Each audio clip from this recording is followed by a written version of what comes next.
Voilà, aujourd'hui, donc tu te trouves à Avignon au Festival d'Avignon et tu présentes une pièce. Est-ce que tu peux me parler un petit peu de ta pièce? Oui, bien sûr, avec grand plaisir. Cette pièce s'appelle 50 ans, ma nouvelle adolescence. Alors ça me fait beaucoup rire parce que en fait, quand je fly, dans la journée, je passe au moins 2 heures, voire plus, voire trois, à attirer le public et je vois les réactions des femmes. Et donc, je m'amuse à prendre le flyer comme ça. Et puis je regarde si elles lisent le titre et quand elles le lisent, la réaction. Et si je vois que la femme fait Ah Je sais que ça a résonné.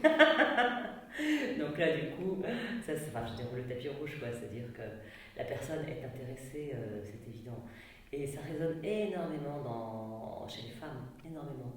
C'est l'histoire, en fait, ce que je leur dis, c'est que c'est l'histoire d'une femme qui, après avoir été la femme de la vie d'un homme, devient la femme de sa propre vie.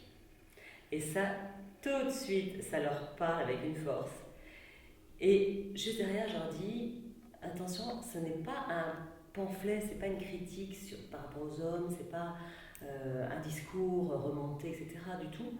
Ça a été écrit à quatre mains avec un homme, et dont voilà, Bernard a quand même écrit Bernard Jean-Jean, donc, qui a réalisé 3 longs métrages au cinéma et qui a une écriture particulièrement sensible et féminine, toujours d'un point de vue de la femme. Et donc, je rajoute, pour que les hommes ne soient pas exclus de mon discours, que la pièce a été écrite par un homme avec ma collaboration et que du coup, ça trace des portraits assez tendres des hommes. Mais c'est avant tout un témoignage de femme, avant tout. Elle raconte. Donc euh, on suit comment elle a reçu cette claque de la vie, comme on peut en recevoir tous, hein. Comment elle a chuté après ça et comment elle remonte la pente.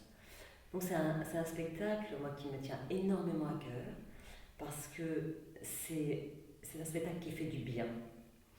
Ça peut donner, ça a donné de l'espoir parce que je vois des réactions incroyables d'une femme, entre autres, qui avait vécu la même histoire que le personnage que je joue à un mois avant le spectacle, et qui me dit, parce que je l'ai joué à Paris aussi, hein, c'est pour ça que j'ai des témoignages qui viennent aussi de mes programmations à Paris, et qui me dit en sortant: je viens de vivre la même histoire.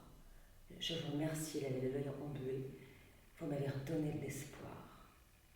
Et ça, tu vois, ça me donne les frissons parce que c'est vraiment pour ça que je fais ça. C'est bien sûr, j'adore jouer, mais de jouer un spectacle où tu sais que eh ben, vraiment que tu fais du bien. Ça, c'est vraiment une récompense énorme, quoi. De voir les gens ressortir avec la banane, avec de l'espoir, avec remonter à bloc. Voilà, hier soir c'était ça. Les gens, la salle était pleine et les gens étaient saisis par l'énergie positive, en fait, qui se dégage de tout ça. Beaucoup de rire, parce que c'est un humour un peu,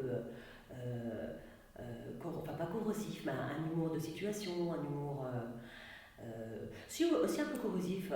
On appelle un chat, enfin voilà, on dit des choses des femmes, des quinquas, mais des femmes aussi en général. Donc les plus jeunes s'y retrouvent parce que ça parle d'elles quand elles auront cet âge-là, donc elles apprennent des trucs. Les quinquas, ça résonne avec une force incroyable parce qu'on est quand même un petit peu dans un second souffle de vie. Donc il y en a pas mal qui se retrouvent avec une nouvelle vie amoureuse, donc ils sont passés par là. Donc autant vous dire que ça réagit énormément et ça rit beaucoup là-dessus. Et puis les plus anciens, parce que ça renvoie aussi à des choses. Elles sont heureuses et touchées de voir qu'on dit certaines choses des femmes dont on ne parle pas forcément. Donc, c'est vraiment un bonheur absolu, quoi. Et les hommes sont aussi très touchés. Je pense que certains regardent leur femme avec un autre regard après.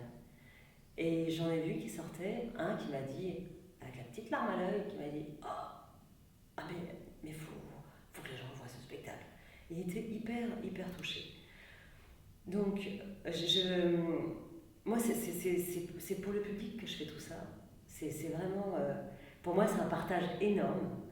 Et, et quand il se passe des choses comme hier, où c'était particulièrement waouh, wow, eh ben je suis comblée, quoi. Je suis vraiment comblée. Donc je ne sais pas si je vous ai donné envie de voir le spectacle, mais j'espère vraiment vous voir dans cette salle qui s'appelle le Salon des Soies. Je suis programmée tous les jours à 18 h, sauf les mercredis. Donc c'est le 17 et le 24, je ne joue pas, les deux mercredis là, qui restent du festival. Et je vous attends dans cette salle qu'on appelle le Salon des Soies. Donc c'est une petite salle juste magnifique, voûtée, avec des vitraux où on est là à l'heure actuelle, avec des murs de pierre de taille épais comme ça.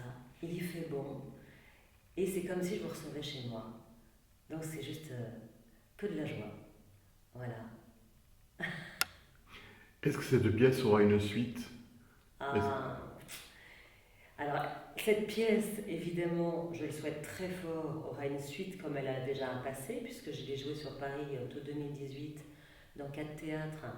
Et le parcours a été vraiment grâce au coup de cœur de directrice de théâtre. Donc, j'ai énormément de chance parce que je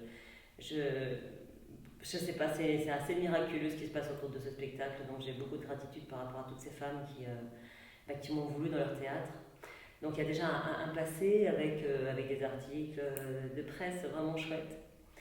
Et je suis à Avignon en fait dans l'idée d'organiser une tournée. Donc je croise les doigts pour avoir des dates en province avec ce spectacle parce que j'aimerais le jouer dans toute la France en fait, hein. Et même au-delà, dans les pays francophones, Belgique, Suisse, Canada. J'aimerais beaucoup, j'adorerais. Donc s'il y a des tourneurs qui m'écoutent, n'hésitez pas, des programmateurs, des directeurs de théâtre, allez-y, appelez-moi, vous contactez Bernard Léod, vous demandez mes coordonnées et je serai ravie de vous inviter pour que vous découvriez le spectacle aussi au même titre que le public. Voilà. Donc la suite, ça serait ça, ça serait ça. Et après, par rapport à Paris, pour l'instant, j'ai fait tout ça en fait sans production, à vrai dire, hein. Donc c'est moi qui ai généré tout ce qui s'est passé grâce au soutien aussi de Bernard Jean-Jean, qui est très présent aussi pour faire connaître le spectacle. Et, mais bon, retourner à Paris, ça serait vraiment avec une production qui peut me permettre d'avoir plus de puissance de feu, quoi.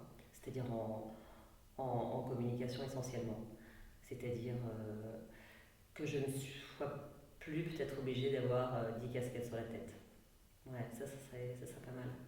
Donc, à ces conditions-là, d'accord, je veux bien revenir sur Paris.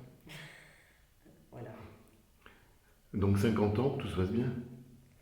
Alors, 50 ans, je ne sais pas si derrière cette caméra, il y a des gens qui le vivent mal, mais si c'est le cas, je vous dis, ça peut se vivre super bien.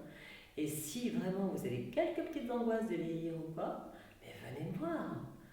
Venez me voir, je vous redonnerai la pêche pour encore 50 ans, sans problème. Il y a une trentenaire qui est venue l'autre fois qui m'a dit j'avais peur de vieillir, et bien maintenant, je n'ai plus peur de vieillir, maintenant j'ai vu le spectacle. Alors, si c'est pas une invitation à rester jeune, ça. Merci beaucoup. Merci Bernard, merci beaucoup.